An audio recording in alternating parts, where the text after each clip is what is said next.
É assim mesmo. Depois acaba conduzindo as multidões. Então, hoje nós temos a honrada presença do professor Dr. Luiz Daniel Rajmus, assim mesmo. Eu vou pedir para o nosso subcoordenador, Dr. Romeu, fazer a apresentação aqui. Eu gostaria de agradecer ao Luiz Daniel por esse convite para falar aqui do nosso grupo. O Luiz Daniel, ele é professor adjunto de Direito Empresarial da Faculdade de Direito da Universidade Federal do Paraná. Casa do professor Luiz Requião, do professor Alfredo Francisco Gonçalves, cujo instituto, inclusive, o Luiz Daniel é um dos coordenadores. É doutor e mestre em Direito Comercial pela USP, aqui em São Paulo. Integra a lista de árbitros da Câmara de Arbitragem e Mediação da Federação da Indústria do Paraná e da Câmara de Mediação e Arbitragem da Associação Comercial do Paraná. Também tem lá a atuação na Casa Irmã da Associação Comercial do Estado do Paraná. Então, além de ser um grande amigo, gostaria de dizer que para nós é uma honra ouvi-lo, a palavra sua, né? E sinta-se em casa. Obrigado, Romeu. Obrigado, doutor Humberto, pela sua apresentação e pela acolhida aqui no grupo de vocês, da Associação Comercial do Estado de São Paulo. E eu acho que o tema que nos reúne aqui hoje é muito importante. Está se discutindo, eu vou contextualizar um pouquinho aqui para vocês o que está se discutindo, que é um projeto de reforma do Código Civil. Não há ainda um anteprojeto de lei. Foi instaurada uma comissão com alguns grupos temáticos e uma subcomissão na parte de direito de empresa. Foi apresentado um primeiro relatório desta subcomissão de direito de empresa.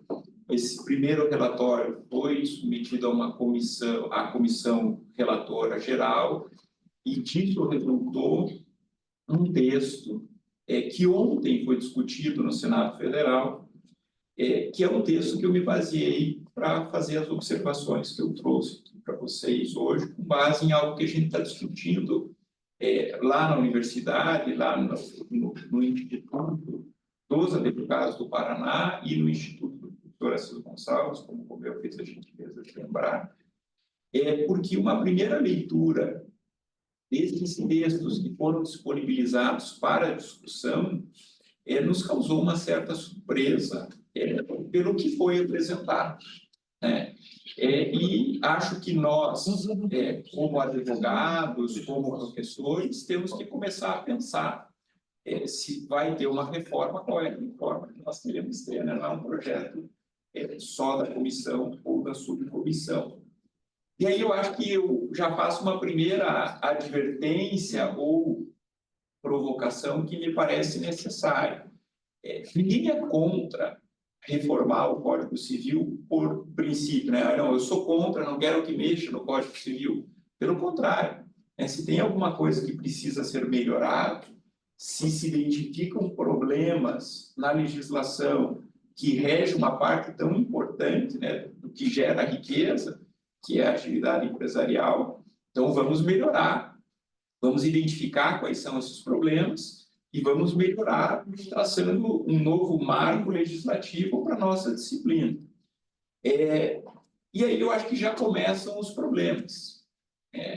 Se você passa o olho no que está sendo proposto, na minha visão, muito modestamente, é muito mais fácil ser crítico do que ser o elaborador, não foram identificados os problemas e as respostas que foram dadas não foram direcionadas a solucionar problemas que nós sentimos na nossa vida prática como advogados. E nós que somos professores temos que ensinar e às vezes passamos por dificuldades de explicar o regime jurídico. Então, melhorias poderiam ser feitas em relação a alguns pontos da disciplina que não foram endereçados. Então, assim, eu acho que Nós estamos tratando lá do livro 2 do Código Civil, né, direito de empresa, e aí já começo com algumas coisas que me chamaram a atenção. Eu vou falar bem a título introdutório, só para que a gente comece a entender o problema. Então, uma discussão. Precisamos modernizar a legislação, precisamos desburocratizar, precisamos fortalecer o direito empresarial. Estamos todos de acordo. Então, isso, em tese, pode ser um problema por conta lá da modificação que houve em 2002, né, do direito, modificação parcial e formal, né, do direito civil para o direito empresarial. Então, vamos tentar resgatar alguns princípios que são próprios do direito empresarial para melhorar a interpretação e aplicação do direito. E aí, o texto propõe um novo artigo, lá o artigo 966A, que, grosso modo, vai dizer quais são os princípios do direito empresarial. Gente, você passa o olho nos 9 princípios que estão enunciados e identifica, talvez, uma coisa nova. O resto, para mim, não é novidade. E alguns, até, para mim, causam certa surpresa por falta de tecnicidade mesmo. E não é uma questão acadêmica, é uma questão que repercute na prática. Eu quero discutir isso aqui com vocês. Então, lá, primeiro princípio, liberdade de iniciativa. Alguém aqui alguma vez se deparou com algum problema que não se reconhece a liberdade de iniciativa no Brasil? Está na Constituição Federal, Constituição da República, 88. Está super... Eu não sei por que trazer isso para o Código Civil, né? Bom, liberdade de organização da atividade empresarial nos termos da lei. Já existe, né? Uma decorrência do princípio da liberdade de iniciativa é a liberdade de organização, de acordo com as estruturas societárias. Da autonomia patrimonial, é o 4º princípio, voltado para a circulação de riquezas nos termos do parágrafo 1 do artigo 49A desse Código. Veja que é um princípio que faz referência a uma regra que trata da separação patrimonial entre sociedades e sócios. O que se quer direcionar aqui? Há um problema dos juízes que, muitas vezes, desconsideram a personalidade jurídica para atingir o patrimônio do sócio. Não precisa ter isso não é um princípio da autonomia patrimonial, é uma regra de autonomia patrimonial que o próprio princípio está fazendo referência, ou seja, já está no Código. O artigo 49A diz: não se confunda o patrimônio do sócio com da sociedade. Já está lá, não precisa. E não vale só para o direito empresarial, vale para as associações civis, para os sindicatos, partidos políticos, vale para outras entidades personificadas, né? Os investimentos. Então, você tem mais do mesmo sob outra forma. Aí tem lá o princípio da limitação da responsabilidade do sócio. Não é princípio. Limitação da responsabilidade do sócio é regra de regime jurídico. Tem sociedades, os sócios respondem pelas obrigações sociais, né? Sociedade de norma coletiva, sociedades em comum limitação, não se usam na prática, não se usam, mas isso não é princípio. Então, eu acho que é um desfavor você enunciar princípios como se estivesse resgatando valores do direito comercial que não são princípios. O que tem de novo? Então, o outro é a preservação da empresa. A gente está cansado de ouvir falar nisso, aí é uma farra dos princípios, né? Preservação da empresa serve para tudo. O juiz, quando ele não quer cumprir uma regra, ele diz: não, aqui é preservação da empresa. Eu conto para todo mundo uma história num caso concreto.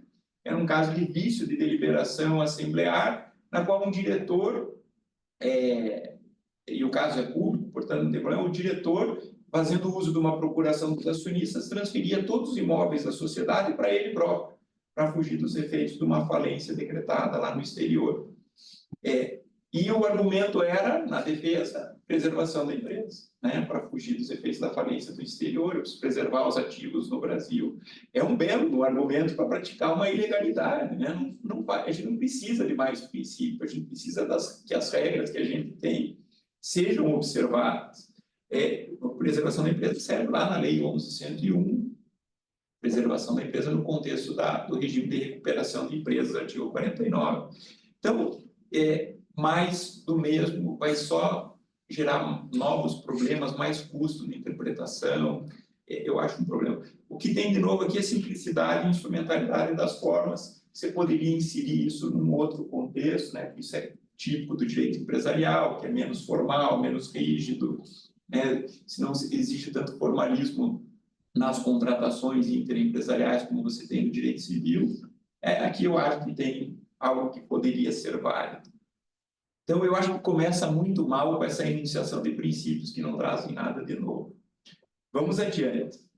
Vários problemas de técnica legislativa, referências a termos que são absolutamente inapropriados. Eu vou mostrar aqui alguns para vocês, para não ficar no vai e vem. Ao longo da minha exposição, eu vou mostrando isso para vocês. Coloca a apresentação. Pode pôr, por favor, Valéria. Eu acho que vai ajudar no acompanhamento. Então, são vários os problemas. Claro que isso não é o relatório final, não é o texto proposto, né, ainda, mas como foi publicado, e é isso que está em discussão, eu acho que é o momento de a gente fazer a crítica que tem que ser feita em relação a isso. Por questões de tempo, né, e para não chatear muito vocês, eu acabei fazendo uma delimitação dos temas que eu iria abordar e procurei escolher, Romeu, temas que são, assim, com repercussões práticas, né? Eu acho que tem muita coisa problemática para além do que eu vou falar, tem outras coisas positivas que a gente pode até observar no final, mas eu acabei escolhendo problemas que estão aí no dia a dia dos advogados, dos empresários, dos contadores, que é o que nos interessa. Então, eu vou começar com um tema que, para mim, é muito relevante, que é a questão da sociedade limitada unipessoal.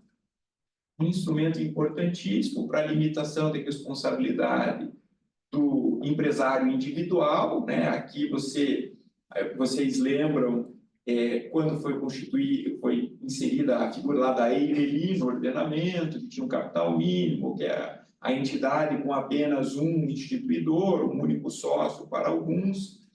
Depois, com a Lei de Liberdade Econômica, houve uma reforma no artigo 1052 lá do Código Civil para inserir a possibilidade que a sociedade limitada tivesse apenas um sócio, né? É um instrumento importantíssimo para o pequeno empresário não colocar todo o seu patrimônio em risco, como acontece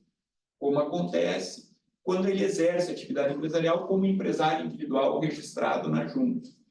Então, a sociedade limitada unipessoal, que veio com a Lei de Liberdade Econômica, foi um grande avanço para o pequeno e para o médio empresário. Mas não só, doutor Roberto.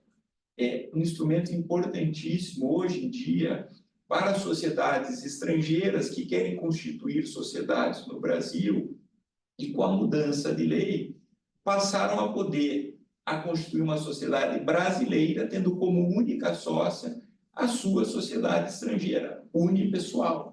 Então, vamos lá, vou usar um exemplo paranaense, a Renault do Brasil, que está instalada lá em Curitiba, ela era uma sociedade anônima que tinha dois sócios, a Renault da Bélgica e a Renault da França. Por que esses dois sócios? Porque se exigia pluralidade na época que ela veio.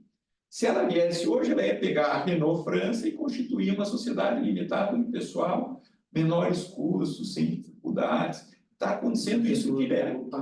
Não tem problema tributário, duas jurisdições, distribuição de resultados posterior. Às vezes, eles constituem uma sociedade, os italianos faziam muito isso lá no Paraná, constituíam uma sociedade qualquer lá na Itália, então tinha lá fulana holding A e fulana holding B para constituir uma sociedade brasileira. Era atrasado o nosso sistema. Com a Lei de Liberdade Econômica, você passou a ter a possibilidade da limitada unipessoal. O que está proposto no projeto? Um retrocesso. Vai dizer lá o artigo 1052-A que a sociedade limitada unipessoal poderá ser constituída por pessoa natural, pessoa física, né? Ou seja, quem constituiu a sua sociedade limitada unipessoal, levando em consideração que era possível a pessoa jurídica constituir uma outra limitada unipessoal, não vai poder mais. Agora, quem é que foi ouvido, quem é que criticou o sistema que foi instaurado aí com a Lei de Liberdade Econômica, ou seja, há poucos anos atrás, estamos falando de 3, 4 anos atrás, né? 2019, 20, 21, já nem sei mais, mas Foi celebrado. foi celebrado. Era tudo que nós, né, na prática e na academia, falávamos que devia ser feito, né? Exatamente. E aí agora vem, mas eu não ouvi os empresários reclamando, agora eu posso constituir uma sociedade limitada pessoal com pessoa jurídica. E aí é um projeto de alguém, pessoal, que não estava satisfeito com a estrutura que tinha, eles vão dar um passo atrás. Aí, quando você vai olhar todo o regime jurídico da limitada unipessoal, começam a aparecer novas imperfeições. Não que o regime que a gente tem de limitado unipessoal hoje seja suficiente e bom, poderia ser melhorado, com regras, talvez, de reserva mínima, capital mínimo, para assegurar uma separação patrimonial mais efetiva. É uma discussão bem importante que se poderia ter. Mas deu-se um passo atrás, então limitou a pessoa natural, se estabeleceu uma vedação que é absoluta, né? Impondo uma regra de desconsideração regulatória da personalidade jurídica. E aqui o que se diz é, se eu tenho uma vedação para mim, pessoa natural, ou seja, eu não posso exercer a atividade mercantil porque eu sou o juiz. Eu também não posso constituir uma sociedade limitada unipessoal. Então, porque há ali uma previsão no 1052A, parágrafo único, com as mesmas vedações constitucionais e legais que a pessoa do sócio único tem contra si. Será que a gente quer isso? Será que um juiz não pode, por exemplo, constituir uma sociedade limitada unipessoal para organizar o seu patrimônio e nomear um outro administrador que não seja ele, porque ele não pode administrar uma pessoa jurídica? Para que criar uma limitação ex lege de vedação de Constituição, criando um impedimento para a constituição de limitado unipessoal? Eu não vejo razão. E se for um ato ilegal, a teoria da desconsideração resolve. Se alguém estiver fazendo uso de uma sociedade limitada unipessoal para fins ilícitos, desvio de função, se incorrer em confusão patrimonial, eu resolvo com a teoria da desconsideração. Eu não preciso ter uma regra ex lege que proíba a constituição. Eu penso que a gente não precisa, né? A gente está criando mais problema regulatório, mais custo, mais dificuldade.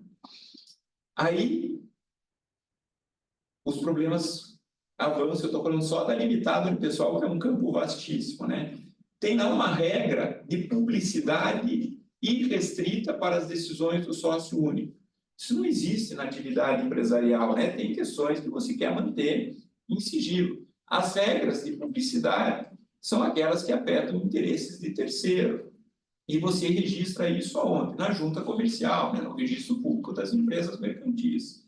Para sociedades limitadas unipessoais, na regra prevista no esboço de projeto, diz que as decisões do sócio único serão tomadas a termo em documento arquivado e divulgado, física ou virtualmente, gerando documento com efeito de ata para fins de registro.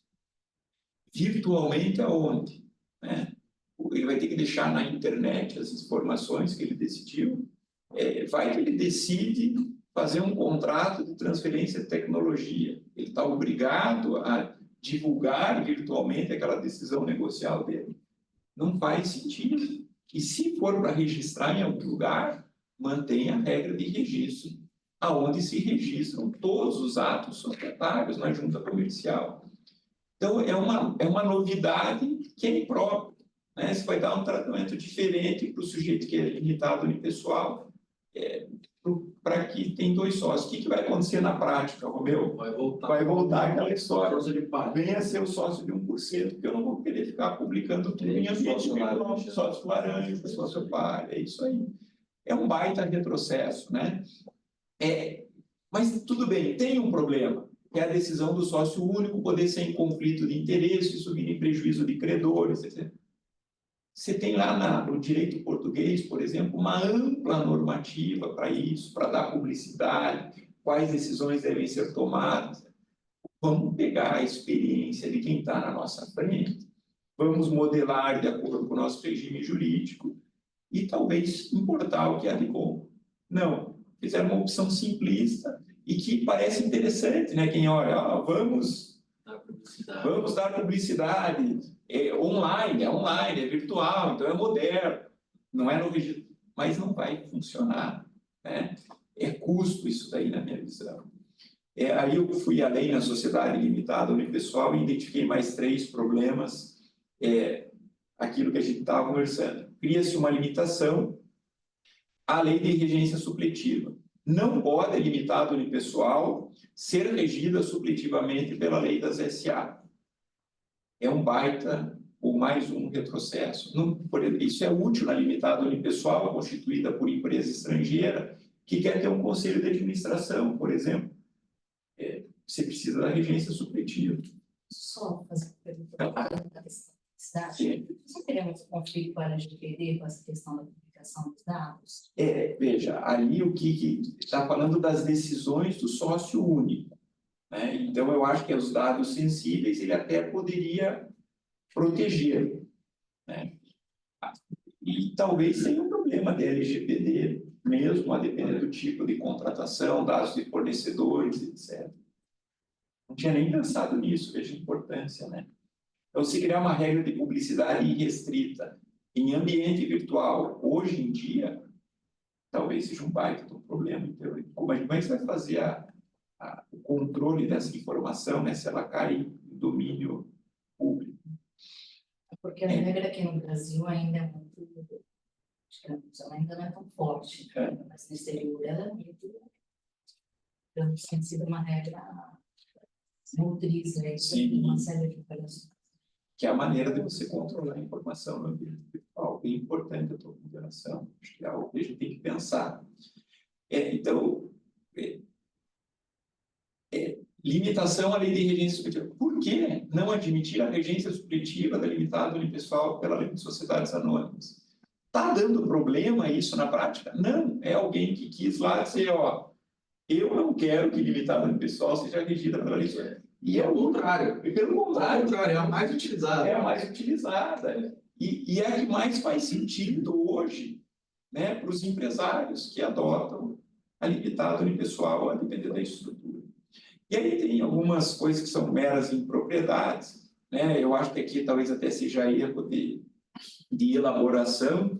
O 1055 diz que o capital não será dividido em cotas. Eu fiquei curioso para saber como será a divisão do capital social, né? Se não é cotas. E daí se gera um monte de problema. Gera um monte. Você quer admitir novos sócios. Aí como é que você faz? Se o capital está dividido em cotas, está resolvido o teu problema. A subsidiária integral, que é a sociedade anônima, unipessoal, nas estruturas de grupo, tem o seu capital dividido em ações desde 76, nunca deu problema. Aí alguém teve uma ideia, não vai ser dividido em cotas, mas não disse no que vai ser dividido. É um outro título, é uma posição contratual, não tem por que inventar a roda, se a roda está girando desde 76 com algo que todo mundo conhece, não sabe o que é uma cota social, né? Então, é uma péssima redação do 1055. O 1060, para mim, é pior ainda. Esse eu vou ler para vocês. Salvo no caso de constituir-se por pessoa única, por única pessoa, a redação já é ruim aqui, né? Salvo no caso de constituir-se por única pessoa, a sociedade limitada é administrada por uma ou mais pessoas físicas ou jurídicas. Né? A pergunta que eu faço: como será administrada a unipessoal se ela não poderá ser administrada por uma ou mais pessoas físicas ou jurídicas designadas no contrato social? Qual é a regra de administração da limitada unipessoal que está dizendo? Salvo no caso de constituir-se por única pessoa, eu tenho a regra de administração, que é a grande novidade aqui, a administração por pessoa jurídica, que eu até sou contra, não vejo muito sentido você ter a administração de sociedades por pessoas jurídicas, porque no final das contas sempre vai ter que ter uma pessoa física a fazer presente a sociedade, como diria lá o Pontes de Miranda.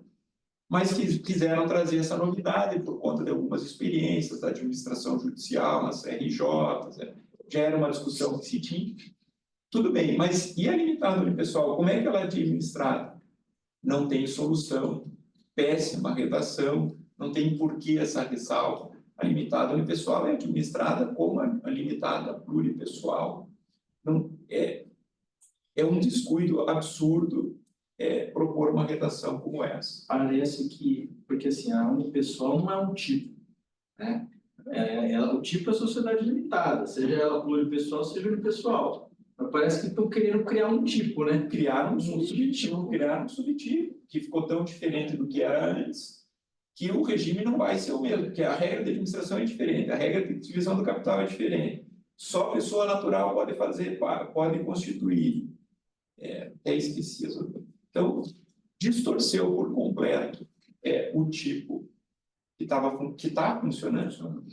Aí a gente poderia pensar assim, qual que é o problema das sociedades limitadas unipessoais, na minha visão hoje?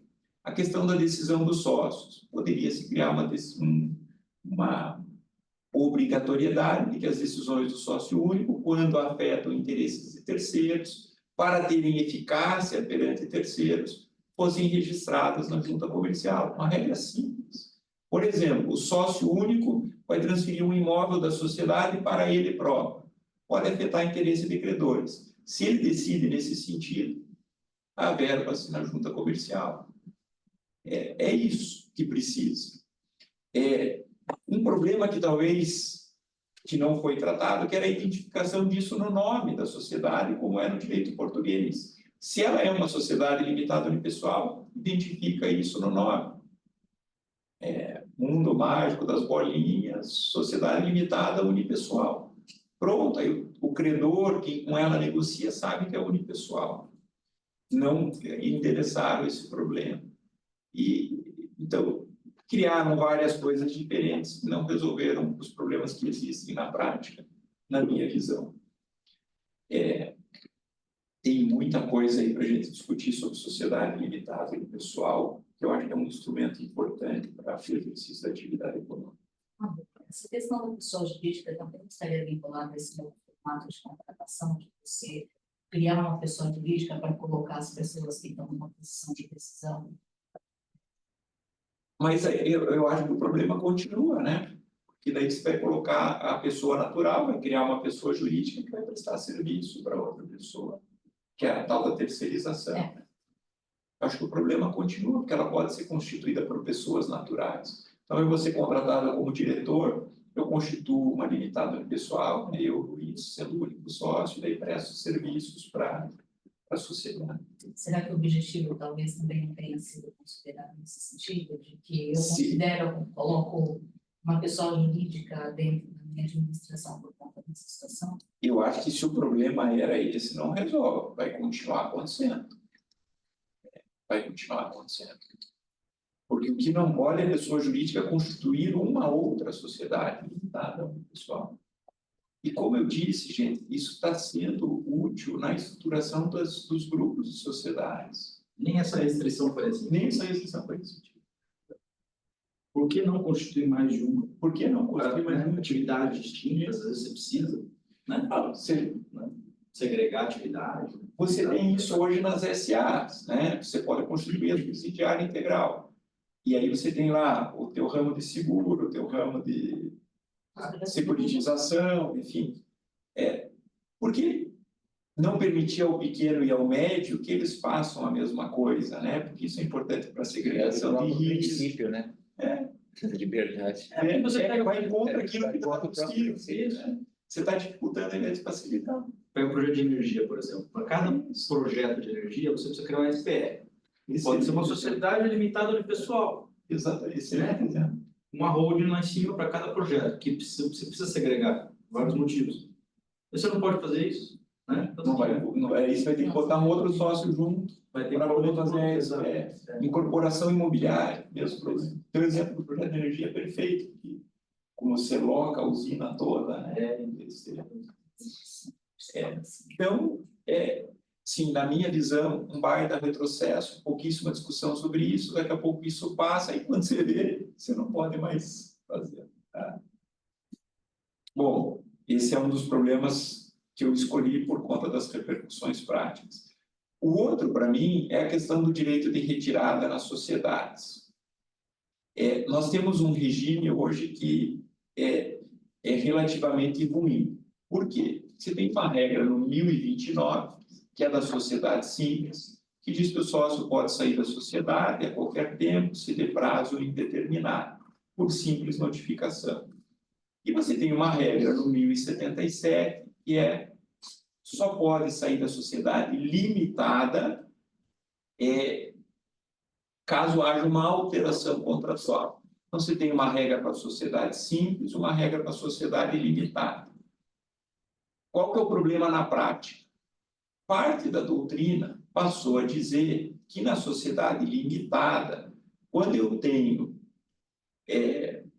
na sociedade limitada, como eu tenho uma regra específica, eu não posso exercer o direito de retirada imotivadamente, que é a regrinha do 1029, que valeria só para simples. E por que eu não posso? Porque o 1053 do Código Civil diz: aplicam-se as regras da sociedade simples na omissão das regras específicas da sociedade limitada. Você bate o olho no 1077 e você vê que ele trata especificamente do direito de retirada. Então, eu não posso aplicar o 1029. A doutrina que assim entende, na minha visão, está plena de razões. Esse era o problema, né? Se tinha insegurança jurídica, porque o sócio da sociedade limitada não tem, né, não sabe se ele pode ou não exercer o direito de retirada, porque é uma divergência doutrinária. Os tribunais endereçaram essa questão e começaram a resolver isso dizendo o seguinte: olha, o direito de retirada, mesmo diante da previsão do 1077, nas sociedades limitadas, pode ser exercido imotivadamente. Errada ou correta essa compreensão da jurisprudência tinha uma situação de insegurança jurídica, na minha visão, porque você tem um tratamento normativo e uma interpretação jurisprudencial. Como é que eu faço para resolver isso, se eu estou reformando a lei? Eu vou endereçar esse problema e vou resolver dizendo: aqui cabe o direito de retirada imotivadamente. Gente, o que foi apresentado no relatório até aqui é uma confusão. Por quê? Mantém o 1029, mantém o 1077, só que diz assim: além das hipóteses do 1029, eu posso exercer o direito de retirada em caso de alteração contratual, etc, etc. Eu tenho a impressão que o meu filho de 11 anos vai entender a falta de lógica que tem em você dizer: além da hipótese de exercício de retirada imotivado, eu posso exercer motivadamente. Por que você vai exercer motivadamente se eu posso, a qualquer tempo, exercer imotivadamente? Ou seja, revogasse o 1077 e dissesse: aplica-se o 1029 às sociedades limitadas. Então, mantiveram a duplicidade de tratamento, criando uma ressalva hipotética, né? É a mesma coisa que você disser assim: você pode rescindir esse contrato a qualquer tempo, e além disso, você pode rescindir o contrato se você não pagar o aluguel. Não precisa, claro, tudo bem, tem um efeito lá punitivo, psicológico, mas se eu posso rescindir a qualquer tempo, eu posso rescindir a qualquer tempo. Se eu posso sair da sociedade a qualquer tempo, não me interessa se tem alteração contratual ou não. Então, pioraram, né? Porque fica ilógico. Se você está reformando, é para melhorar. E ainda fizeram a inserção do 1085C, que aí, para mim, é a cerejinha no bolo. Porque ele vai dizer lá, com todas as letras, e eu vou ter que ler para vocês, imagino que nem todos tiveram a oportunidade de ler. Na sociedade contratada por prazo indeterminado, o sócio pode retirar-se a qualquer tempo, imotivadamente, mediante notificação endereçada à sociedade. A gente tem 3 dispositivos tratando do mesmo problema e dizendo a mesma coisa. Isso é um prato cheio para 1000 interpretações que vão surgir nos casos concretos. Se é para desburocratizar e simplificar, Então, desburocratiza e simplifica, não complica. Para que 3 dispositivos dizendo a mesma coisa? Eu juro que eu não consigo compreender o porquê desse tipo de solução. E aí tem outros problemas do direito de retirada que são absolutamente inexplicáveis. Por exemplo, a data de apuração de haveres para apurar o valor que é devido ao sócio retirante. A data do 1029 é diferente da data que se aplica na hipótese do 1085-C e do 1077. Por quê? Num caso, ela tem eficácia após 60 dias, no outro caso, ela tem eficácia imediata. Então, vai dizer lá, a data base, né, para você fazer o recorte, fazer o valuation da sociedade, é 60 dias após a notificação da sociedade, na regra do 1029. Na do 1077 e 1085 é na data em que a sociedade recebe a notificação, o que eu acho que é o correto, né, porque daí você tira uma fotografia do patrimônio naquele momento em que a sociedade recebe a manifestação do sócio. Não dá para fazer nenhuma movimentação da verdade por esses 60 dias. Exatamente. Na outra, você abre a porta. Só que por que ter 2 datas para um mesmo evento?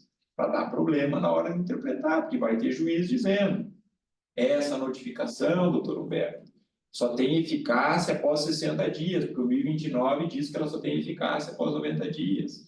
Então, a data base para apuração de haveres é 60 dias. Vai ter isso, com certeza, né? É insegurança jurídica. E aí, um outro problema. No sistemática do 1029, você notifica todos os sócios, é o que está dito ali. Nas outras, é a sociedade, o que também está correto.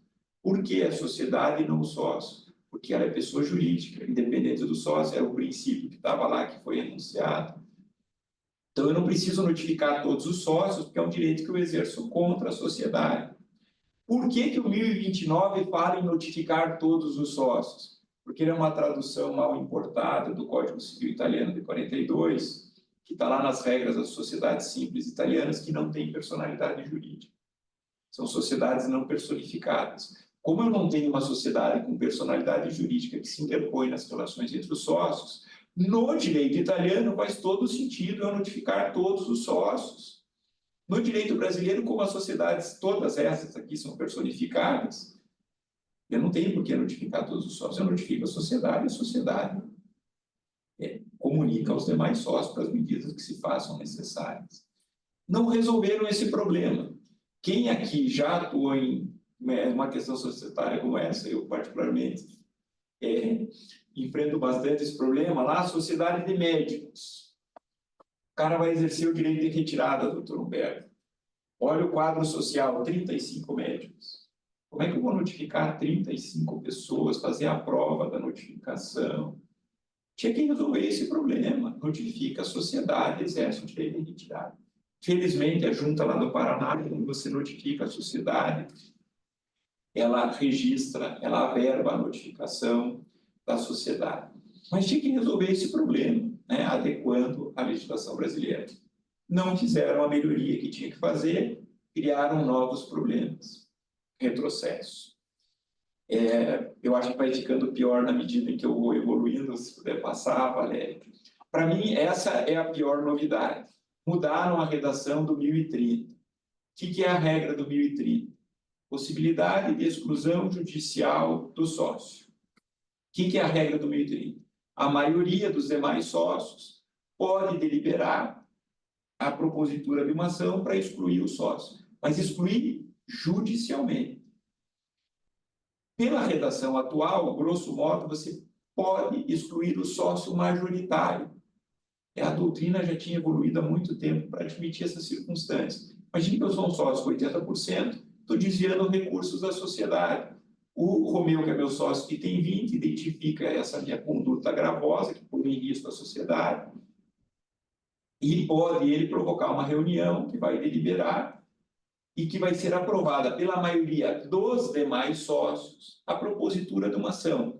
Ele não vai me excluir extrajudicialmente por simples alteração contratual. Isso vai ser levado ao judiciário. E aí você tem um mecanismo, né, de heterocomposição. O juiz ou o árbitro vai dizer, naquele caso concreto, se aquela falta praticada por Luiz deve ensejar a sua exclusão.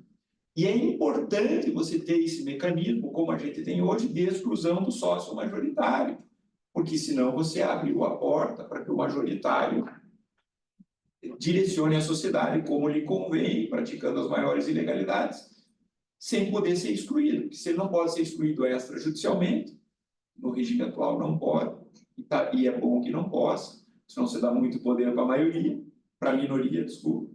Você tem que ter um mecanismo de exclusão judicial quando aquela conduta põe em risco a continuidade da empresa. Mudaram a redação do 1030, que nunca deu problema na prática. Estão propondo lá, eu vou ter que ler aqui para vocês, para que a gente possa compreender a profundidade do problema. 1030. Ressalvado o disposto tal que é do sócio remisso, pode o sócio ser excluído judicialmente mediante iniciativa do sócio que representa a maioria do capital social. A maioria do capital social não é a maioria dos demais sócios. Então, subtraíram a possibilidade de exclusão do sócio majoritário. Ele pode praticar a falta grave que for, pode fazer concorrência desleal com a sociedade, pode se apropriar de negócios da companhia, né? Como eu especialista nisso, que tratou disso na tese de doutorado dele, de violar os deveres societários de lealdade, ele não pode mais ser excluído. Você não tem mais um mecanismo. O que é a exclusão de sócio? Um mecanismo de proteção da organização societária contra o sócio. Isso afastaria investidores, né? Com certeza. Com certeza. Você vai colocar 20% numa sociedade limitada, se você não pode excluir o sócio, mas é um fundo de private equity, você vai fazer um investimento estratégico. Não vai, né? Porque você não tem mais como provocar a exclusão do sócio majoritário. Então, mudaram para pior. Isso era a exclusão judicial. Você me avisa como se eu estiver passando. Serviço a terceiros, porque a partir do momento que tem sócio majoritário que pode tomar qualquer tipo de ação, tem desconto da empresa, ação de desconto, leva o sistema dela. Eu acho que o principal problema aqui está dentro da organização societária que não pode se proteger daquele sócio faltoso.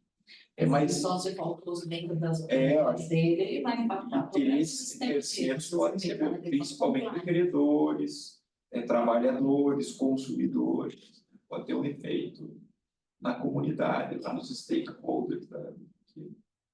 Isso também não seria contrário ao SG?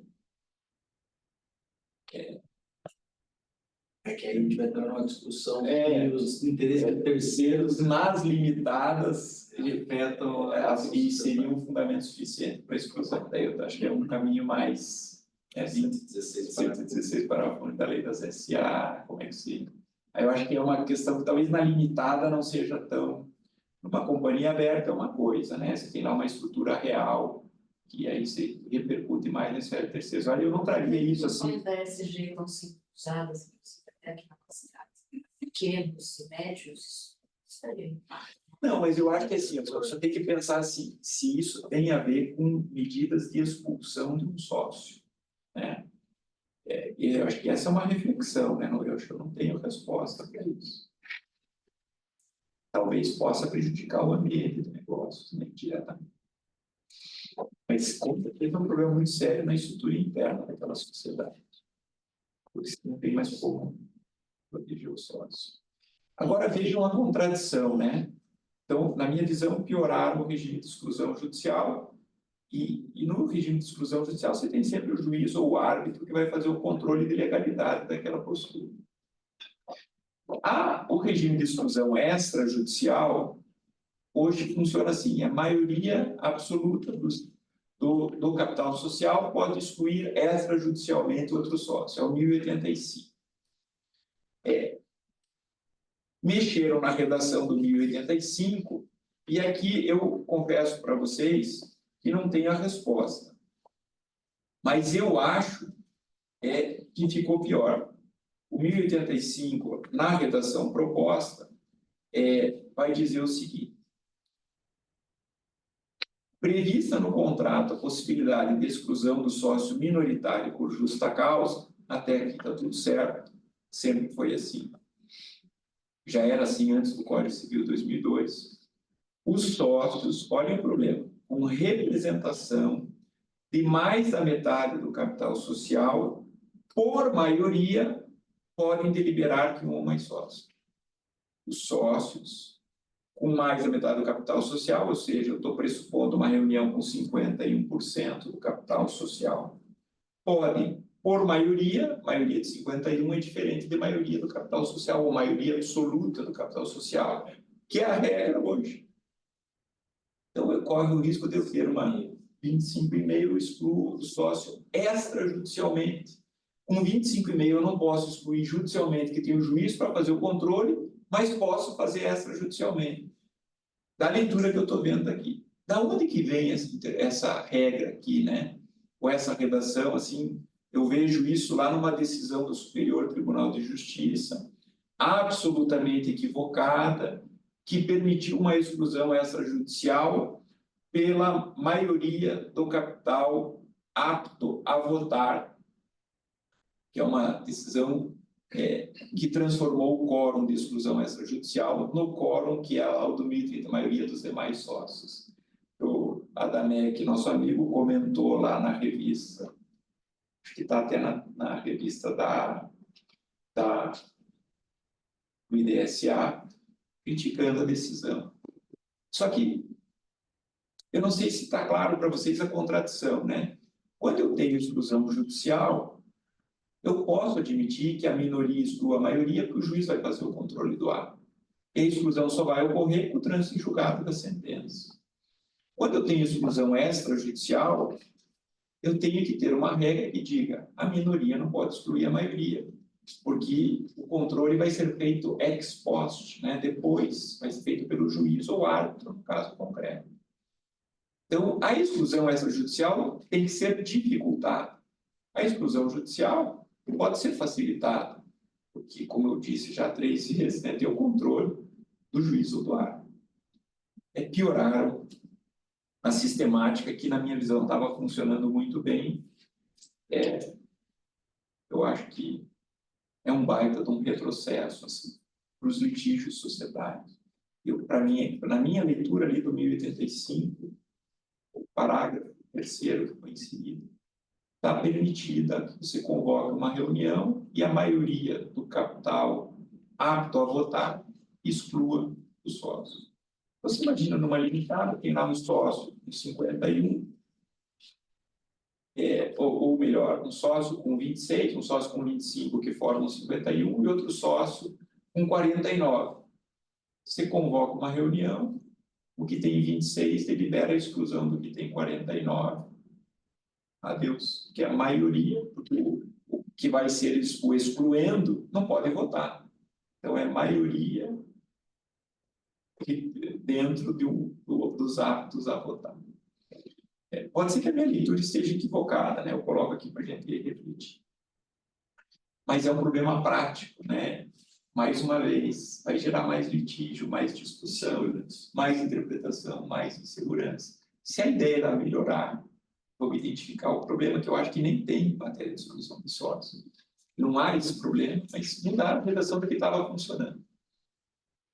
Eu escolhi um quarto tema aqui para a gente concluir, que são as novas regras de convocação e de deliberação. Eu falei que ia ficando pior, e eu acho que aqui tem alguns detalhes e coisas bem importantes. Bom, primeiro, tem uma previsão genérica de publicação no sítio eletrônico da empresa.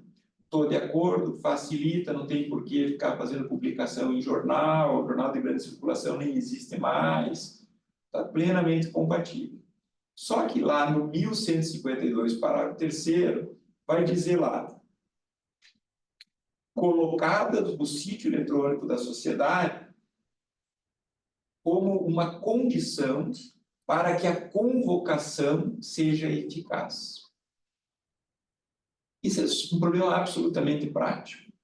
Tem situações que quem vai convocar a reunião que são os sócios. Vou dar um exemplo que mandei publicar o edital ontem, no interesse do meu cliente. São 2 acionistas com 20% do capital social, que querem promover uma ação de responsabilidade contra o administrador, que tem 80% do capital social. Pediram a convocação da reunião. Não foi atendida. Né? Óbvio, o cara não vai convocar uma reunião cuja ordem do dia é deliberar sobre a propositura da ação de responsabilidade. Ninguém é ingênuo o suficiente para imaginar que ele vai fazer isso. Qual que é a sistemática hoje? O sócio tem uma espécie de legitimação extraordinária, eu chamei de convocação extraordinária. Ele pode convocar, a lei permite. E você faz isso via jornal. Agora tem uma regra que diz, colocados no sítio eletrônico da sociedade. O sujeito que tem 20% da sociedade não tem acesso ao site, nunca vai conseguir colocar. Então, é um problema prático. Acho que aqui não tem um grave problema, não é um retrocesso, mas acho que é um ponto de atenção. Então, tem que pensar, ressalvadas as situações nas quais o sócio, que não é o administrador, vai fazer a convocação. Bom, tem uma previsão, Romeu, que diz lá, reuniões e assembleias assíncronas. Eu confesso para vocês, minha ignorância, mas até a pandemia eu não sabia o que eram reuniões síncronas ou assíncronas. Aprendi na prática com as aulas síncronas ou assíncronas que a gente tinha que dar. E o que é aula assíncrona ou assembleia assíncrona? Aquela que não se realiza simultaneamente, né? Assíncrona é aquela que é ao vivo.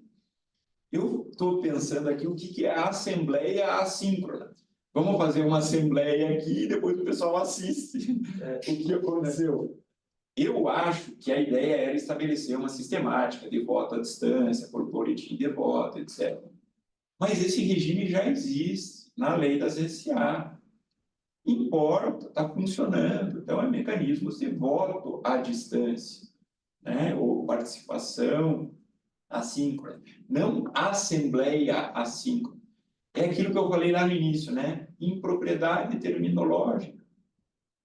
O pessoal vai gastar 15 páginas de papel para dizer que a assembleia assíncrona é, na verdade, uma possibilidade de participação do sócio por boletim de voto à distância, que é o que já tem. Mas criar um novo nome, e não faz sentido. Parece que esse termo, ele, futuro,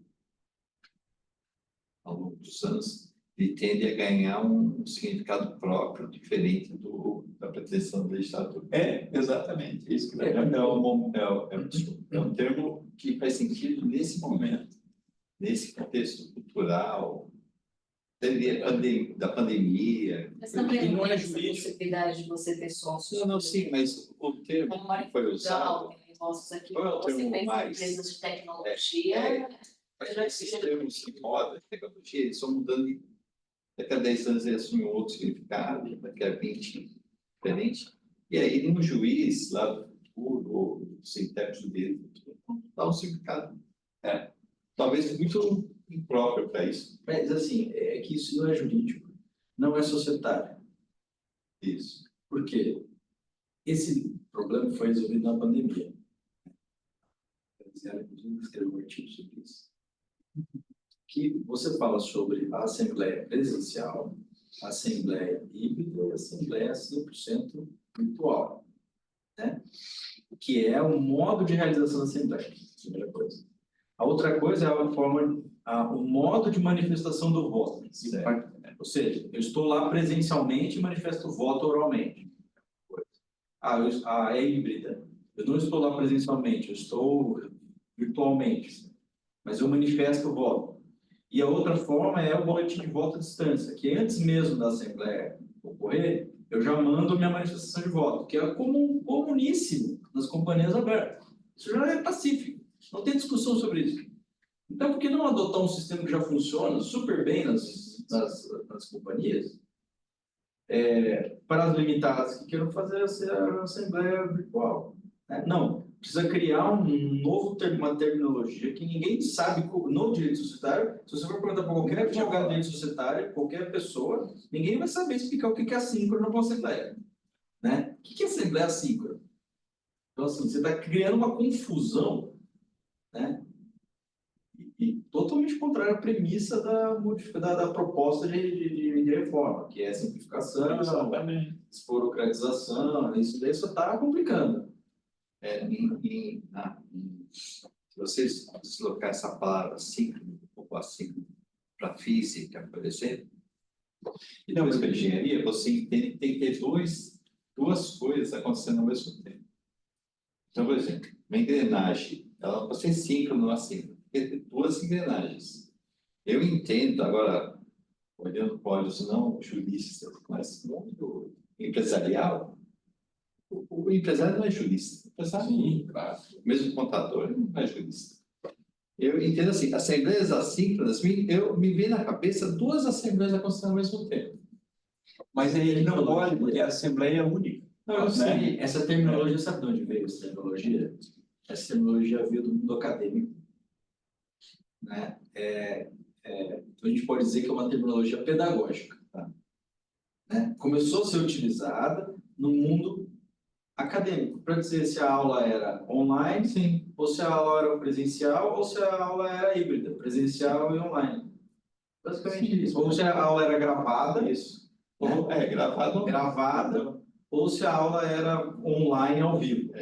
Porque, na verdade, no sistema de computação, você tem um celular integrado com o computador, né? Por exemplo, o Zap.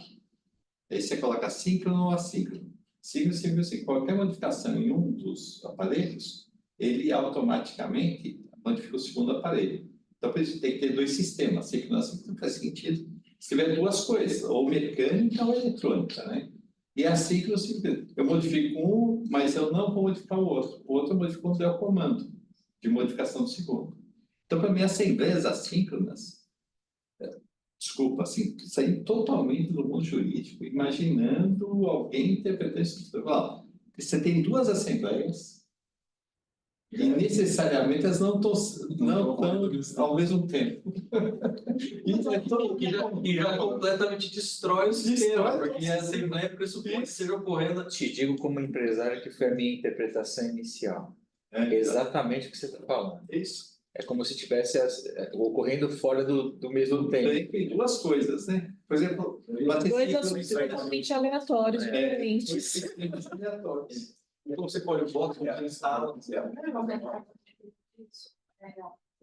Na linha, eu acho que o que o Roberto está dizendo, eu acho que quando a gente fala do mundo digital ou virtual, a gente teve muita discussão na época, né, da Covid, foi inclusive às vésperas ali da realização das assembleias pelas companhias abertas. Eu acho que são duas medidas diferentes, mas que se interrelacionam e talvez confundem. Uma medida de espaço e uma medida de tempo. Então, se a gente caracteriza como uma medida de espaço, então você pode ter sócios em qualquer lugar do mundo, e se eles estiverem ao mesmo tempo juntos, reunidos no meio digital, aquela assembleia será síncrona e virtual, né? Ou híbrida. E o espaço é diferente. Então, existe uma liberdade em relação ao espaço e nenhuma liberdade em relação ao tempo. O passo seguinte da liberdade em relação ao espaço, eu acho que casa com uma discussão, e aí sim, uma discussão que tem divergência doutrinária, se a deliberação assemblear, no caso das companhias abertas, mas aqui também se aplica igualmente na reunião de cotistas, pressupõe o encontro entre todos os sócios e acionistas ou não, ou a possibilidade desse encontro. Então, transpondo o que existe nas companhias abertas para as assembleias, existe a possibilidade, é super utilizada cada vez mais, do voto à distância. Mas isso não significa que aquele acionista não possa participar daquele enclave e, inclusive, mudar seu voto se ele quiser. Então, existe essa possibilidade. Quando a gente fala de uma assembleia assíncrona, eu tenho um pouco de dúvida, porque, se por um lado eu acho que é importante a reunião para a discussão, Por outro lado, ela pode ser também um pouco burocrática em algumas circunstâncias. Então, vamos dizer que a gente tem aqui uma reunião de cotistas para aprovar contas do hipótese, e todos os sócios estão de acordo, já discutiram a liberdade empresarial desse tipo societário é muito maior, né? Muitas vezes eles não precisam se reunir numa determinada data, em uma determinada hora, porque esses assuntos fazem parte ali do cotidiano da sociedade, e eles acabam sendo discutidos, né? Então, por que não também ter a possibilidade de encaminhar? Essa é a deliberação e, por favor, votem. E cada um vai votar de maneira assíncrona, no, né, período que lhe convier. Eu voto hoje de manhã, o outro vota à tarde. Então, eu tenho um pouco de dúvida aqui. Eu acho que é isso que... Então, mas o voto ser assíncrono, como a gente fala de questão de espaço de tempo, permitir o voto assíncrono é, na verdade, na minha visão, tem como consequência que aquela reunião ela é assíncrona, porque nem todos estão juntos no mesmo tempo para decidir aquele tema. Tem que ter um espaço de tempo delimitado, porque senão eu posso votar hoje e você votar o ano que vem. Sem dúvida. E aí passa a ser síncrona no sentido de que Sim. você tem uma delimitação de tempo para poder fazer. Então, eu acho que a gente até pode caracterizar a Assembleia como assíncrona, sem nenhum problema. Desde que ficasse claro, né, na minha visão, exatamente o que você falou, por exemplo, né, que é a questão dos votos serem manifestados. Aqui na lei da CCA funciona muito bem, porque você tem uma ampla regulamentação, com prazos de antecedência, você sabe muito melhor do que eu. Então, eu acho que caracterizar a Assembleia como assim, pura e simples, sem maior detalhamento. Quando a gente tem um regime que hoje me parece mais devoto assim, quando eu escrevi a Assembleia, assim, porque a Assembleia tem uma data pré-fixada, né? Mesmo quando você tem Sim. É que hoje, no regime da lei das sociedades abertas, né, a gente não tem Assembleia assim. Não. Né? Porque a Assembleia, naquele dia, muito embora os sócios possam manifestar o direito de voto deles antecipadamente, eles sempre podem ir na Assembleia e mudar. Então, existe a reunião, existe o conclave. O que eu acho que está pensando aqui, e eu concordo perfeitamente que tem várias decorrências que precisam ser endereçadas. Por exemplo, numa companhia aberta, isso é menos relevante. Se o acionista vota no dia A, no dia B, você divulga o boletim de voto para todos simultaneamente. Numa reunião de cotistas, em que você tenha 3 ou 4, como é que você lida com o problema temporal? Quem votou primeiro, você dá publicidade, tem várias decorrências, eu acho que para permitir. Mas se eu acho que a gente está caminhando para esse mundo cada vez mais de liberdade, de trabalho, né? Onde as pessoas se reúnem, estão em lugares diferentes, têm fusos diferentes, enfim. Penso que permitir um voto que não seja na mesma hora, né, do outro que está votando, possa ser útil em determinadas circunstâncias, né? Com certeza, eu não tenho dúvida disso. Mas o fato é que, se aqui deu toda essa discussão de interpretação, Certamente. é uma coisa, por que você escreve em português? Muito. Sim. Ou então explica, né? Sim. A Assembleia assim será realizada de acordo com o seguinte formato. Vai ficar para quem dizer o que é isso, né? Para o DREI, para a doutrina, daí a insegurança, o mesmo problema. O Voltaire dizia, seja arriscado e transparente, porque interpretada geralmente é corrompida. Isso aí é típico, porque cabe em todas as interpretações. E eu acho que assim, aqui acho que é importante, né? Como fazendo uma análise muito crítica do projeto, eu acho que aqui não é propriamente um problema. Tanto que eu fiz questão de destacar esse significado e impropriedade. Acho que a gente pode evoluir numa sistemática de deliberação, que não seja propriamente simples, mas precisava, já que está se fazendo a reforma, detalhar melhor. E aí, eu acho que é o último tópico, eu vou falar rapidinho aqui para não...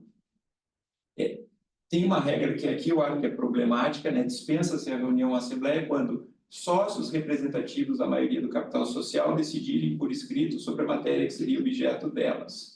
Acho que aqui tem um problema fundamental de direito do sócio de ser convocado, de exercer o direito de voz. Há uma ressalva que essa regra não vale para deliberações de exclusão, mas vale para todo o resto. Você muda o objeto da sociedade, você muda a sede, você aumenta o capital, não pode, né? Tem que haver convocação, com ordem do dia, com data e hora, síncrona ou assíncrona, né? Mas dispensar a convocação, dispensar a reunião assembleia e substituí-la por uma deliberação majoritária pré-estabelecida é um baita de um problema, né? Acho que pegaram a ideia lá da Lei 11.101, que tem se aplicado lá para aprovação dos planos de credores, mas em matéria societária eu acho que é um baita de um problema. Por quê? Porque a decisão tomada pela maioria vincula todos os sócios, ausentes ou dissidentes. Então, no mínimo, ele tem que ser convocado. É quase uma autocracia, né? É uma autocracia do majoritário. Isso aí. Que retira o direito dele, de sócio, de participar da reunião.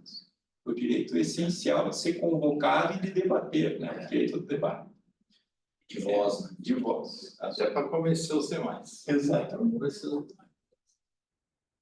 você puder passar ali, Valéria, eu falei que era o último, mas identifiquei mais 3 para falar rapidinho. Convocação eletrônica com presunção absoluta de validade e eficácia do ato, acho que isso é inapropriado, né? Tudo bem, vai convocar por e-mail, vai convocar por algum outro meio eletrônico que possa vir a surgir, aplicativo de mensagem, mas não pode ser presunção absoluta de validade, tem que ser uma presunção relativa. Né?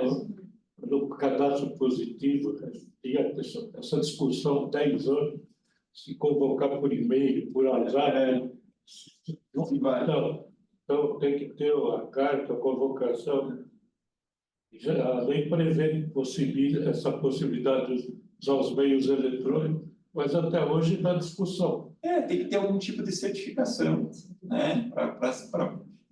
Enfim, meu problema ali é com presunção absoluta. Presunção absoluta é que não existe prova em contrário. Então, você recebe um e-mail te convocando, só que você não recebeu, né?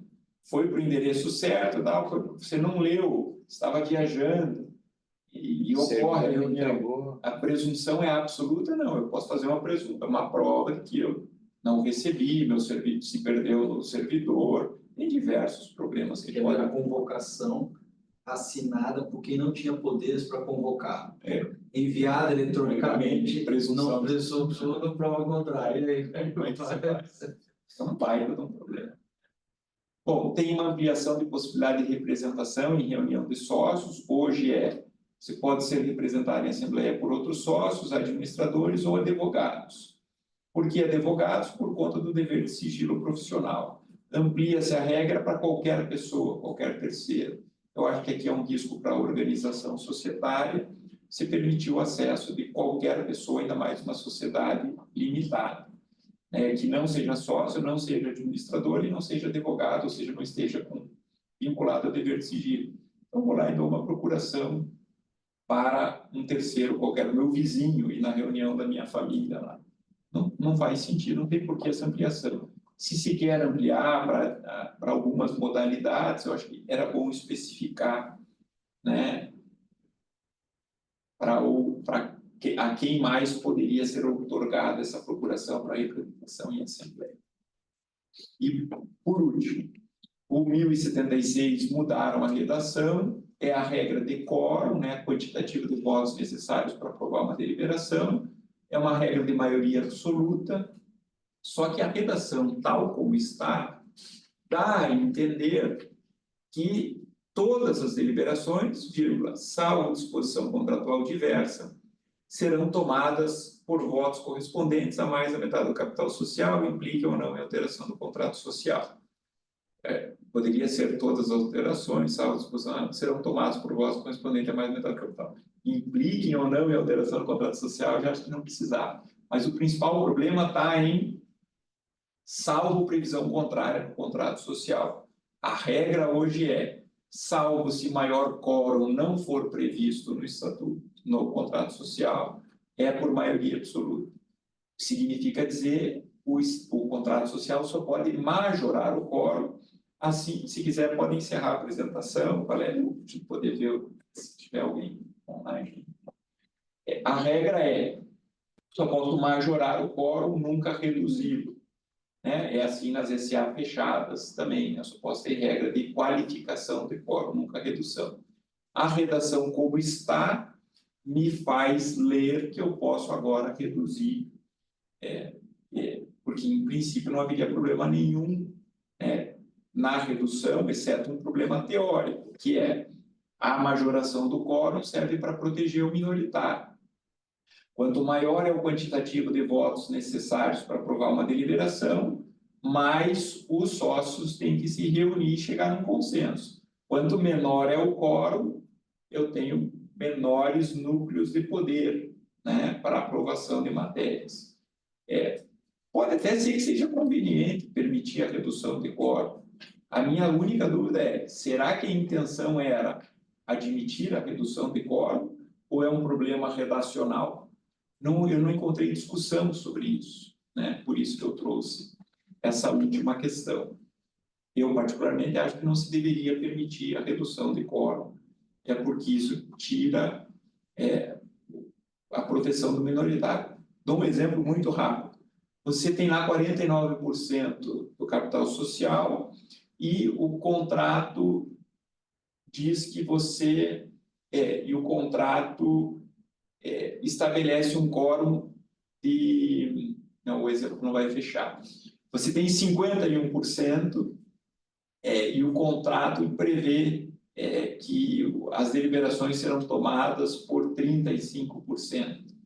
E aí você vai, pelo contrato social, reduzindo-se esse quórum, aquele sujeito que tem 51% vai se admitir uma aprovação não majoritária daquela... Eu não consigo nem imaginar como é que isso poderia acontecer. Eu acho que era melhor deixar claro, né? Se maior quórum não for estabelecido no contrato, vai ficar estranho você ter um quórum reduzido. Né?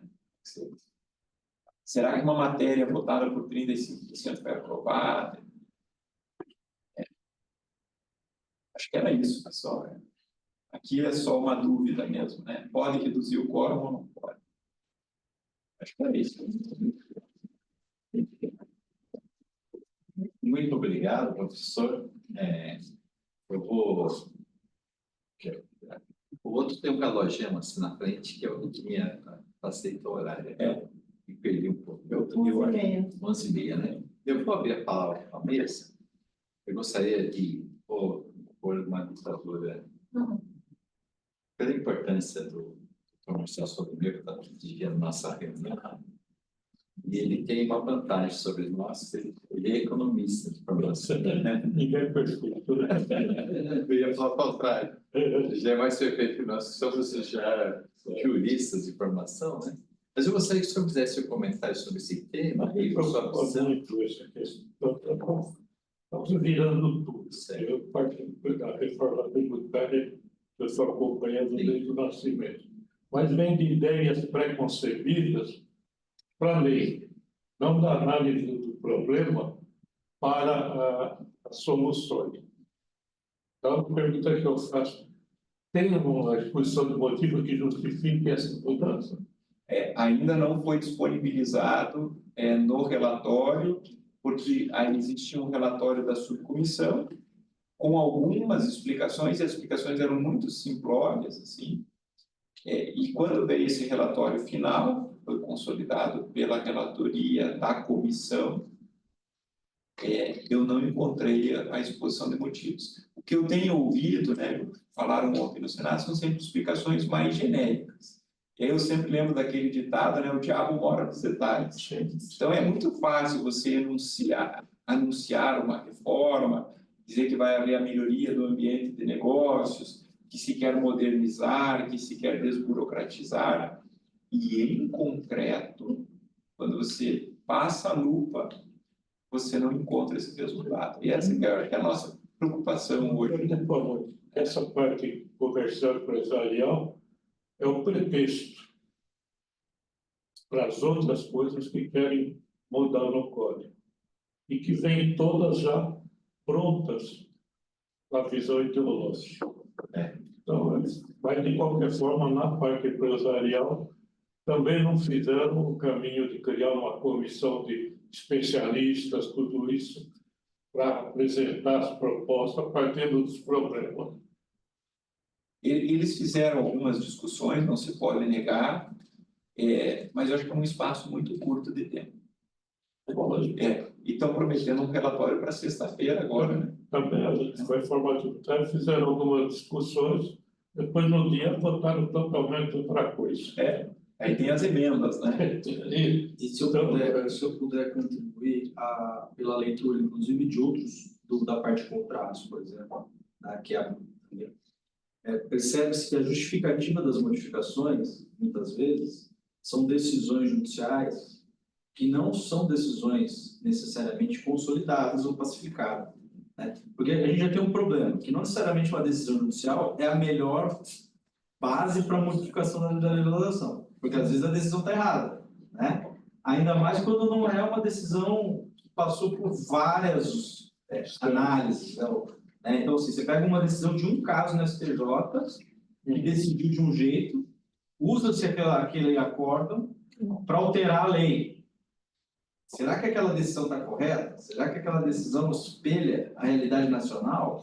Né? A experiência que nós temos aí que não vale o que já foi julgado.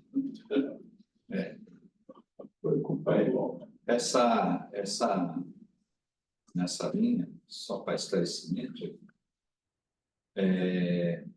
a preocupação primeira dessa comissão, que ela foi criada, né? Foi criada exatamente porque nós percebemos, e aí eu vou falar de uma experiência minha. Eu acompanhei, eu sou tributarista de formação, de raiz, digamos assim. Então, eu percebi que na reforma tributária, que eu acompanhei durante 30 anos, eu percebi que ela foi discutida, inclusive, nessa casa, em uma das casas empresariais também. Nessa casa, eu acompanhei a discussão do CARF, por exemplo. E percebi que as discussões foram profundas e muitas delas pertinentes. Mas, na prática, quando isso virou uma criatura, toda a Constituição, já acontecendo, meio que perdemos o controle dessa situação, né? Não tinha um projeto do senador Pedro Chaves, relator, de reforma do Código Civil. O que havia era uma proposta de código comercial. Que, inclusive, percebe-se que esse capítulo dos princípios veio de lá. Então, Eu me lembro que teve uma discussão aqui, o relator Pedro Chaves, que era senador, esteve aqui. Então, a ideia nossa aqui nessa comissão é exatamente isso, é trazermos essas preocupações reais, chamado chão de fábrica, né? Até um argumento de esquerda, mas, enfim, os reais da vida prática, né? Do embigo no balcão, É isso aí. E trazer para cá e daqui poder levar efetivamente para o legislador. Tem uma contribuição para o legislador, né? Porque para nós não temos esse tipo de coisa que, na realidade, até falei esse tipo de equívoco, que leva à inibição de investimento. Por que a gente tem, por exemplo, numa sociedade, um excesso de capital, que um monte de dinheiro, digamos assim, que não tem onde alocar direito, quando tem necessidades de investimento? Não estou falando de governo, estou falando de investimento de empresas, do comércio, da indústria, do serviço, né? Porque, na realidade, não se tem o quê? Um sistema adequado de alocação desse capital. É claro, se você tiver um minoritário, por exemplo, e tiver uma regra que você pode perder o controle disso por um sócio majoritário, você não vai colocar seu recurso naquela empresa, naquela ideia, naquela startup, naquele investimento, seja o que for, né? Então, nós vamos ter o quê? Nós vamos ter uma sociedade que tem todo um capital não aplicado e uma necessidade de demanda, digamos assim, do outro, né? Então, acho que esse equilíbrio é importante para o desenvolvimento das sociedades futuras. É muito simples. Há uma concorrência mundial por esse capital. Isso. Então, Quem é o relator do projeto? Não tem projeto ainda de lei, né? Só tem comissão de juristas que vão propor ao Senado Federal na sexta-feira um relatório que vai se converter num anteprojeto de lei. Então ainda não há relatoria, não há projeto de lei. Você acha que isso é importante, né? Sabe, a gente está numa fase muito embrionária, então acho que é importante, que eu acho que é o momento de discutir. importante acompanhar, né, também. E nós, como associação comercial, principal associação comercial do Brasil, nós temos quase que uma obrigação de acompanhar e intervir em defesa enfim, da classe empresarial que nós representamos nesse processo todo. Doutor Romano, você queria... Eu só não sei se tem pergunta. Não, eu depois vou passar. Não, eu acho que eu vou...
Eu acho que aí o problema das relações familiares vai ser transposto para a relação societária e não são raros os exemplos, né? Então a pergunta acho que é muito pertinente. Como é que a gente resolve isso, né? Eu acho que aí a gente resolve com um bom contrato social. É muito difícil, acho que a lei antevê, ex ante, todas as possíveis soluções. Nesse particular, acho que a solução que hoje existe e é aplicada é boa e não houve mudança substancial nisso aqui, exceto para assegurar que o espólio pode exercer os direitos de voto, é o que era controvertido, que eu acho que é bom. De administração também pode? É de administração também, né? Necessariamente uma administração extraordinária pelos sócios. Lembrando que não é pessoal, não necessariamente o sócio precisa ser o administrador. Exatamente. Sim. Ser um administrador não sócio. É que agora sócio administrador complica, né? Vamos abrir, pessoal, lá. Não, o Felipe está pedindo para o senhor falar resumidamente sobre a 1055. Ah, perfeito, Felipe. O que acontece? O artigo 1055 está prevendo que o capital social das sociedades divide-se em cotas, iguais ou desiguais, de acordo com a proporção tal.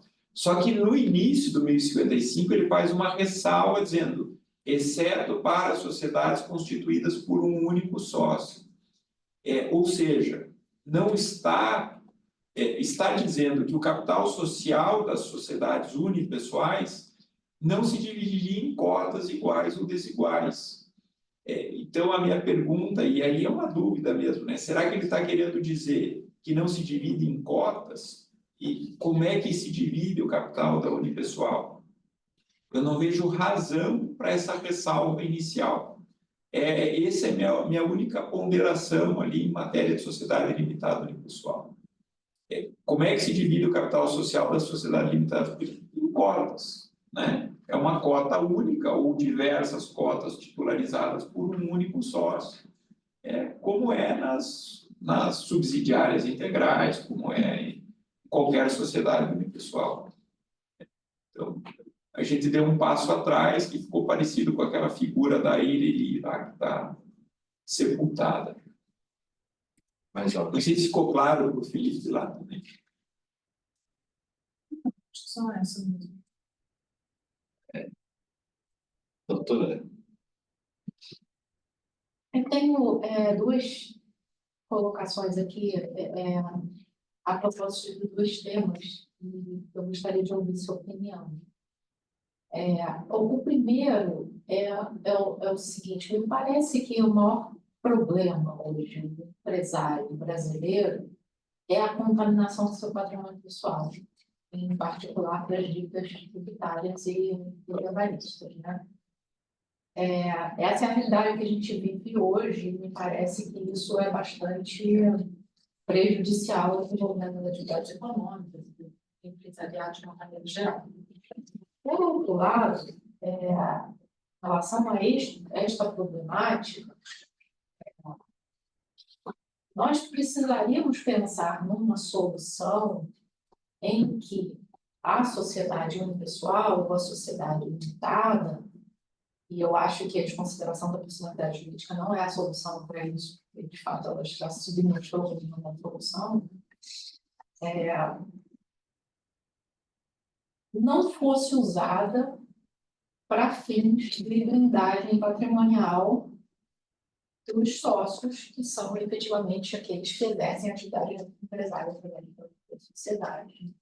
Eu não tenho, em absoluto, uma solução para isso, mas me parece que de tudo que a gente discute em relação à atividade empresária no Brasil, um caminho ou uma solução intermediária seria o maior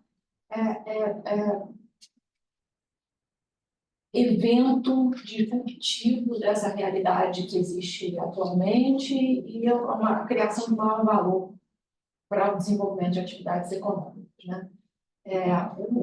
O projeto aqui, o relatório, na verdade, ele traz alguma coisa quando ele fala de sociedade unipessoal, né? Você mesmo acenou alguma coisa, olha, talvez a gente tivesse que falar um pouco mais de capital mínimo, né? Que eu acho que vai na linha do que eu estou dizendo.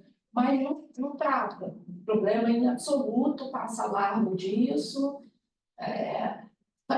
faz ali algumas referências ratificando sobre a responsabilidade limitada, mas que a gente sabe que não vai resolver, porque ela já existe, então não traz nenhuma novidade em relação a esse assunto. Não acho que é fácil trazer de novo, né? Mas se tem um tema que eu acho que todos nós deveríamos nos debruçar, discutir, e pelo menos deixa todo o resto secundário, me parece, em relação a isso, né?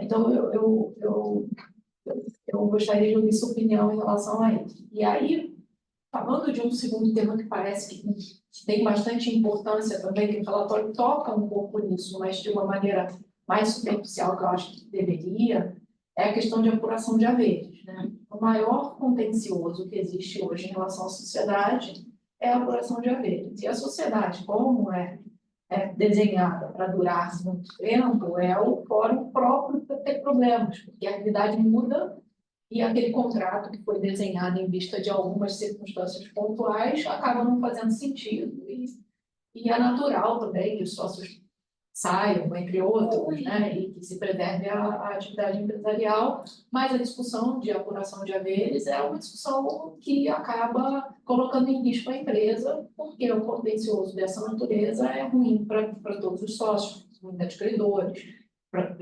possíveis outros investidores e tudo. Eu queria ouvir um pouco a sua opinião sobre esses dois temas, né? O que você... Perfeito, Graziela. Primeiro problema, acho que ninguém tem dúvida que é o problema em matéria de direito societário brasileiro. Qual que é a minha visão sobre ele e a origem dele? Nós incentivamos, desde o Código Civil de 16, o Código Comercial de 850, a constituição de sociedades de responsabilidade limitada, sem nenhum requisito organizativo ou de tutela patrimonial da sociedade para os empresários. E demos a eles, empresários, sem nenhuma censura, um benefício, que é a limitação de responsabilidade, que não existe mundo afora na forma que a gente tem no Brasil. Né? Nos Estados Unidos, você vê lá diversas partnerships que não têm limitação de responsabilidade. Você vai ter a limitação de responsabilidade lá na corporation, nas limited liabilities, né? Corporations, enfim. É um regime muito específico e acompanhado de regras de proteção do patrimônio da sociedade, que a gente poderia chamar assim de regras organizativas internas. Isso está acontecendo agora também no direito continental europeu, nas sociedades limitadas, em conjunto com algumas regras de capital social mínimo, né, na Itália, na Alemanha, enfim, eu já falo um pouco sobre isso. Mas no Brasil, você pode construir uma sociedade limitada com capital de R$5.000 e distribuir lucros amanhã, sem nenhum patrimônio mínimo dentro da sociedade. Então, eu acho que a origem do problema está aqui. Como é que a gente poderia... Sim, é só um exercício de... como é que eu acho que a gente... É que eu acho mesmo, né?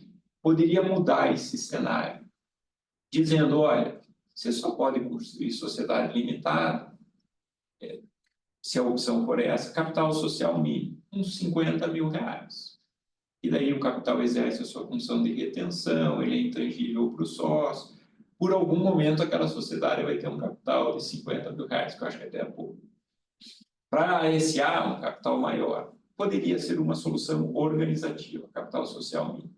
Como é que está caminhando o direito continental europeu? Ele diz, você pode construir uma sociedade com capital de €1 por cota, mas você só pode distribuir lucros se você tiver reservas. Aí tem uma reserva específica de patrimônio, de até €25.000 ou €50.000, é alguma coisa assim. Ou seja, eu tenho uma função de retenção ali na estrutura financeira da sociedade, que é uma regra organizativa interna que protege o patrimônio daquela sociedade. E se você não tiver esse resultado positivo, você não pode distribuir lucro, né? E aí, ou seja, a mensagem que esses ordenamentos estão dando é: eu te dou o benefício da limitação de responsabilidade, mas você tutela o patrimônio da sociedade. E no Brasil a gente não tem isso, e por isso que todo mundo construi sociedade limitada, anônima, quando quer, e acha que vai ter a limitação de responsabilidade e não vai ter, né? Então, eu acho que a gente está enganando os empresários. Grosso modo é isso, né? Eu finjo que estou te dando a responsabilidade limitada e você finge que está integralizando o capital e respeitando os direitos dos seus credores. Está errado, né? Não está funcionando. É evidente que está errado. E essa era a discussão que a gente tinha que estar tendo, acho que nesse momento, né? Vamos mudar o Código Civil? Vamos melhorar. E aí os empresários vão dizer, mas então eu não vou poder mais constituir sociedades? Pode, constituir uma sociedade em nome coletivo. Se você não quer ter capital mínimo, não quer observar essas regras, você constitui uma sociedade em nome coletivo, que é aquela que o sócio responde pelas obrigações sociais. Está resolvido, não tem limitação à liberdade de iniciativa, não tem. Só que daí o sistema fica adequado, ele funciona. Porque essa ideia de limitação de responsabilidade, ela é muito importante para o empreendedorismo. Mas você não pode dar a limitação de responsabilidade como um favor, né? Senão você prejudica os credores, o mercado não funciona. Que é o ponto que a Graziela trouxe. Então, sim, isso se amplifica na sociedade limitada unipessoal. Veja que absurdo. Eu, Luiz, vou exercer atividade empresarial, eu pego R$3.000, constituo uma limitada e ergo um prédio. Esse prédio cai, eu gero danos para os meus consumidores. Consumidores não servem, porque daí já tem a regra que está lá. Mas eu gero um dano lá e eu não pago o financiamento. E aí o sujeito vem executar e diz, olha, essa limitada no pessoal não tem patrimônio, eu não vou responder pelas dívidas, tem a regra de limitação. Ela tinha um capital de 3.000, mas não deu certo. E aí eu continuo. Né? Não é assim que funciona. Então, eu acho que você tocou no ponto fundamental. Eu acho que aqui tinha que haver uma mudança estrutural, disruptiva e integral no nosso modelo de limitação de responsabilidade para atacar esse problema. Como é que está se resolvendo isso? Enunciando um princípio de limitação de responsabilidade, o juiz trabalhista vai passar por cima disso aí. O banco vai continuar... já existe. O banco vai continuar pedindo aval ou fiança dos sócios para incluí-los como devedores solidários, porque ele sabe que não tem integridade a ação. Quem sai perdendo são um ou outro credores menos informados. Eu acho que esse seria assim o ponto. A gente tinha que ter uma comissão de juristas para discutir limitação de responsabilidade, como é que a gente vai mudar isso. E o problema, Graziela, não é novo, né? Eu sou lá do Paraná, como vocês sabem, o professor José Lamartine Corrêa de Oliveira escreveu lá em 1970 e pouco, depois de voltar da Alemanha, um livro chamado Dupla Crise da Pessoa Jurídica. Uma das crises era a crise de função, porque ela era usada para outros fins em prejuízo de credores. Maneira disfuncional.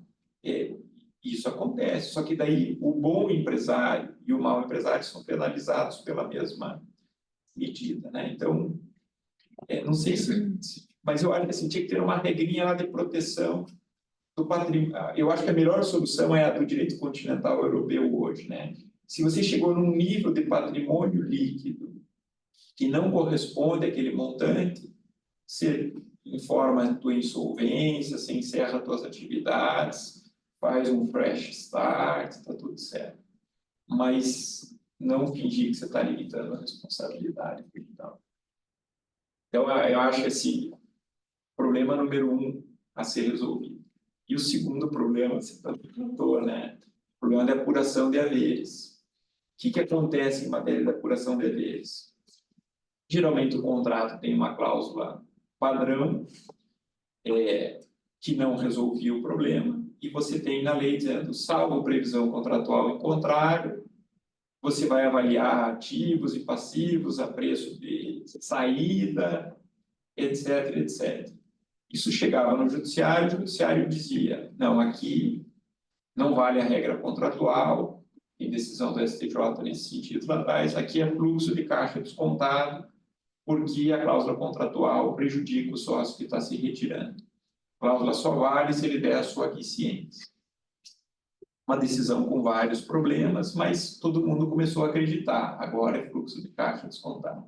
Passou um tempo, o STJ mudou de posicionamento. Não é mais fluxo de caixa descontado. Agora é método de valor patrimonial. Esse tema vai ser revisitado, porque tem sociedades que o valor patrimonial não espelha o valor daquela entidade. É uma sociedade de advogados, aplica método de valuation patrimonial. Não tem patrimônio, mas o cara tem uma ação lá que ele vai receber 50 milhões de honorários. O sócio que se retira, o sócio que falece não vai ter direito àquela ação que ele trabalhou a vida inteira, ou um projeto maior que vai ter um retorno lá na frente. Então, eu acho que a ideia do relatório eu quero prestigiar o que está contratado, né? Então, é muito reforçado isso ali na disciplina, inclusive é uma cláusula obrigatória do contrato social agora e tal. Acho que aqui talvez tenha um caminho de solução. O problema é que, como você disse, nem sempre o contratado em 1976 vai resolver a situação de 24, ou o contratado em 24 vai resolver a situação de 76. E aí, a doutrina brasileira enfrenta isso muito mal, mas no exterior você tem uma vasta discussão, né, sobre os critérios de equidade dessas cláusulas de apuração de haveres, que é possibilidade de enriquecimento ilícito, cláusulas leoninas, etc. Então, estou sentindo que foi muito péssima a minha explicação, mas eu acho que, assim, como é que a gente resolve esse problema? Acho que, de fato, é valorizar o contratado, mas compreendendo que um contrato de sociedade nunca espelha uma realidade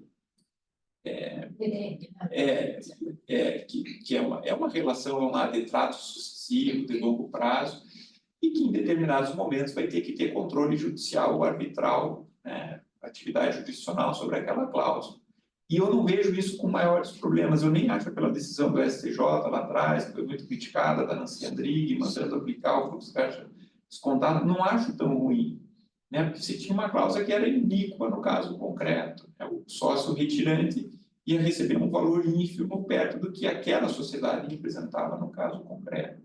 Eu acho que o juiz está aí para isso, para corrigir essas situações. Ou seja, é valorizar o contratado, mas compreendendo que em determinadas circunstâncias tem que ter uma intervenção pontual, fundamentada, né? Não porque há uma desavença, não porque há uma discordância, mas para proteger legítimos interesses dos sócios como titulares do patrimônio da sociedade. E acho que é um problema meio universal esse, né? Esse não é, acho que, tanto um problema diferente do primeiro, esse não é um problema tão brasileiro, né?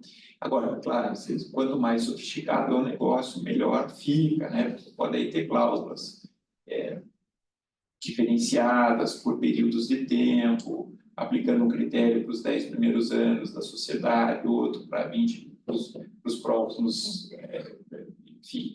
Mas você tem que ter uma cultura de valorização do contratado. Tá bom.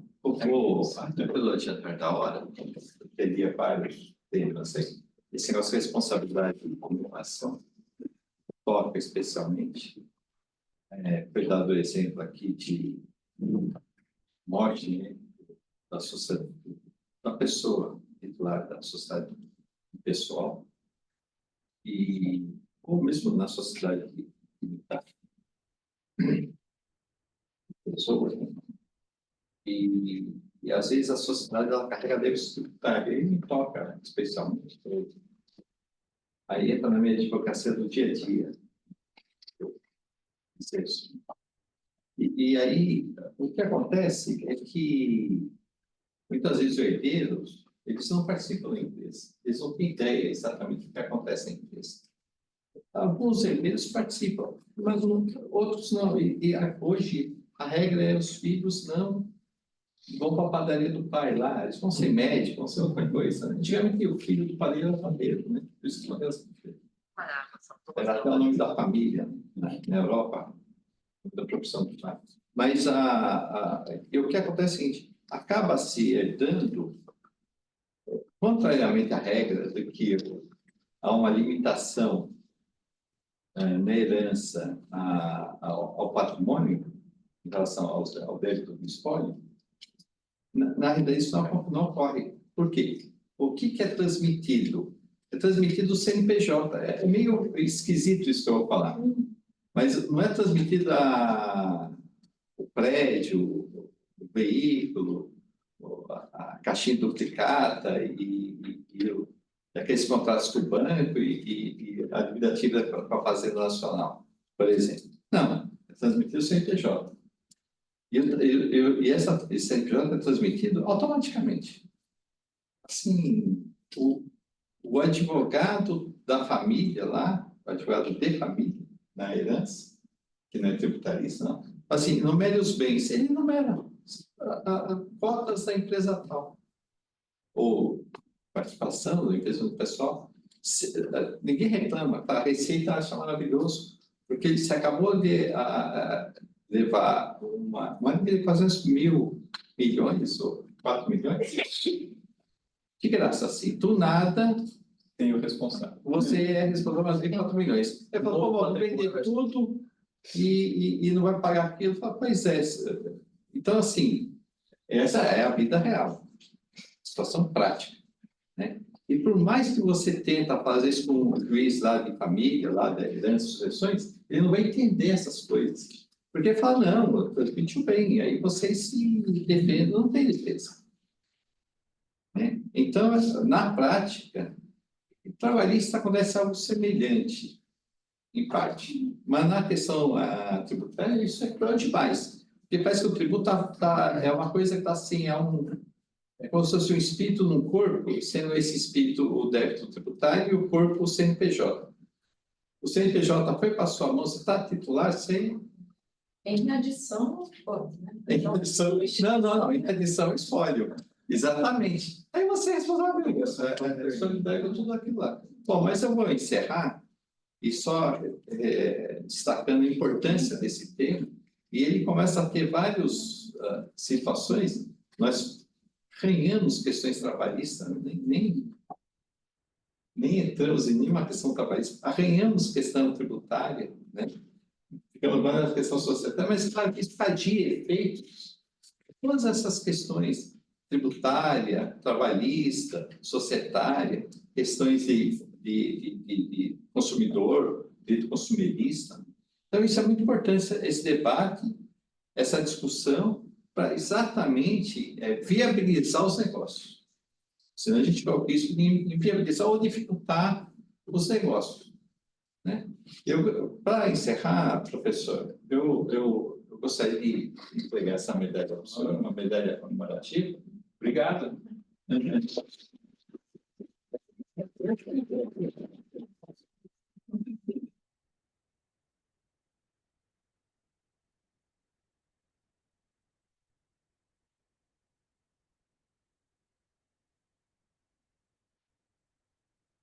Obrigado. Gente, obrigado pelo convite, pela atenção de vocês. Prazer estar aí. E muito obrigado. E eu acho que essa casa, né, sendo de São Paulo, não, eu vou ser um pouco paulista, aí. Sendo de São Paulo, e a importância que tem a São Paulo, a gente tem quase que a obrigação de polarizar um pouco essa discussão. O problema agora é que tanta mudança, Isso. que eu não sabe para que lado olhar. Mas a gente tem essas discussões. Eu estava olhando a lei de trabalho tributário e pensando, como é que eu vou mudar a minha empresa para me adaptar? Isso. Aí vai mudar o código civil. Não, isso. Uma mudança pode surtir efeito. É isso aí.